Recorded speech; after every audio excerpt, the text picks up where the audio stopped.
My professor threatened to fail me for missing class because I was in court testifying against my father. When I begged him to reconsider, he smirked and said, "We all have to deal with personal drama." I didn't say a word. That was 2 months ago. Last night, he locked himself in his office, and campus security had to break the door open. I missed a single midterm. 1. I had a 93% in the class. I emailed my professor 3 days before, explained everything, where I'd be, why I couldn't be there, and attached the court summons as proof. This wasn't even my first issue with him. He'd previously rolled his eyes when I asked for extra office hours and told me, "This isn't high school." When I told him my PTSD makes timed tests harder, he said, "Everyone has something." He was that kind of professor, dismissive, cold, smug about being harsh. I was always terrified to give him any reason to dislike me more. But this wasn't something I could just skip. I was testifying against my father, the man who broke my ribs when I was 10, who slammed my mom into walls so hard the neighbors once thought we had a car crash inside, who made my little brother flinch every time a door shut too loud. And for the first time in our lives, we were all going to speak against him, together, in court. It took me years to convince my family we were strong enough, brave enough. I wasn't going to miss it. So I sent the email. I was respectful. I even said,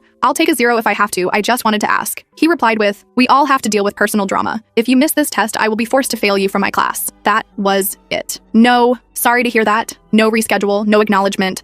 I reread it 5 times. I felt like I was being slapped for even asking. His no terrified me, but not as much as what I was preparing for. Because when I walked into court to testify against my father, he looked right at me and said, "Loud enough for me to hear, you think this makes you free? I'll find you." That night after the trial, I couldn't sleep. So I made a video. No makeup. Hoodie on. Just me reading the email. Then I added a photo of the court docket, a blurred out version of the testimony schedule, a screenshot of the syllabus that clearly said, "Emergencies will be considered." I didn't expect much. By the time I woke up, the video had over 25,000 views. People were furious, and rightfully so. Students from my school flooded the comments. "Is this Professor Larrington? He failed me too when my mom died. He told me migraines weren't real." The university's email inbox slammed. By 5 p.m., he sent me a new email. "Apologies. You can retake the midterm. Let me know when." No apology for what he said. Just a reset. I retook the exam, got an 89, passed the class. I thought that was the end of it. It wasn't. 2 weeks later, I got a call from my mom. Her voice was shaking. "He knows," she said. "He knows where you are." I asked her what she meant. She told me my dad called her, laughing. Said he was proud of the TikTok I made. Said he hoped I was ready to see him again soon. He mentioned the university, my dorm building, even my class schedule. I asked how he got that. She said,